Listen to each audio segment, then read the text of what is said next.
Okay, so writing numbers from words to symbols. So, ang mga bata po dapat matutong magsulat ng bilang sa simbolo, ganun din sa salita.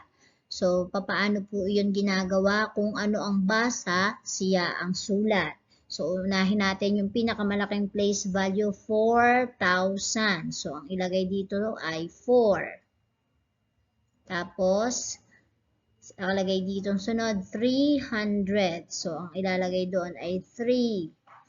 Pagsamahin ito, 24. So, ilagay dyan ay 24. Para mas madali ang pagbabasa, after noong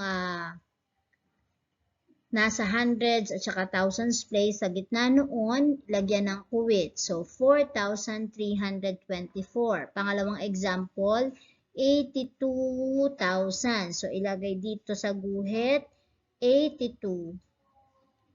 Tapos, ang kasunod ay 600. So, ang ilagay ay 6. At ito naman yung huli, 13. So, how do you write 13? 1 at saka 3.